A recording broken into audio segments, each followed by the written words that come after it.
नमस्कार सर्वांना जागतिक पितृदिनाच्या मनपूर्वक हार्दिक शुभेच्छा। आज जून महिन्याचा तिसरा रविवार, हा रविवार जागतिक पितृदिन म्हणून जगभरामध्ये साजरा करण्यात येतो।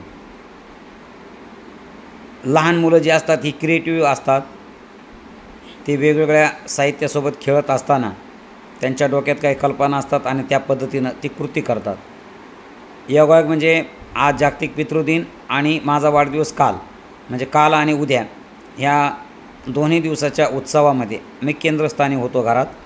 त्यामुळे माझ्या मुलीनं जे काहीतरी तिच्या कल्पनेनं काही जे बनवलेलं आहे ते खरोखरच मला खूप आवडलं, म्हणून तो व्हिडिओ किंवा तिनं जे बनवलं आहे ते मी तुमच्यासोबत शेअर करत आहेत। माझी मुलगी साराक्षी ही 7व्या वर्गामध्ये शिकते आहे आणि तिनं काय बनवलं आहे हे आपण तिच्याच शब्दामध्ये ऐकणार आहोत। तर हा बॉक्स आहे, मी हा बॉक्स पेंट केला आहे, डेकोरेट केलं आहे आणि त्याच्यानंतर 14 तारखेला तुमचा वाढदिवस असतो म्हणून मी इथं आपला फोटो लावला आहे आणि 14 जूनचं कॅलेंडर बनवलं आहे आणि 14 तारखेला खून केली आहे। आणि आज फादर्स डे आहे, त्यामुळे फादर्स डेचं कार्ड बनवलेलं आहे, हॅपी फादर्स डे।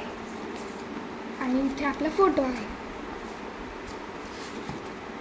आणि हे गूगल ॲप आहे ज्याच्यावर आपण सर्च केलं की गूगल आपल्याला सगळं सर्च करून देतं किंवा माहिती मिळवून देतं। तर इथं मी पण सर्च केलं की best dad in the world, तर इथं लोडिंग आलं आणि लोडिंग केल्याच्या नंतर इथे माझा आणि माझ्या पप्पाचा फोटो आला आणि हॅपीज बर्थडे डॅडी आणि best dad in the world असं आलं। आणि हे आहे, ही मुलगी आहे, ही तिचे वडील आहेत आणि ही मुलगी म्हणत आहे की आय हॅव अ हिरो आणि ती तिच्या पप्पांकडे जात आहे आणि तिने जाता जाता म्हणते की आय कॉल हिम डॅड, माझ्याकडे एक हिरो आहेत आणि त्यांचं नाव आहे माझे पप्पा, तर आय हॅव अ डॅड आणि I call him dad. Happy father's day.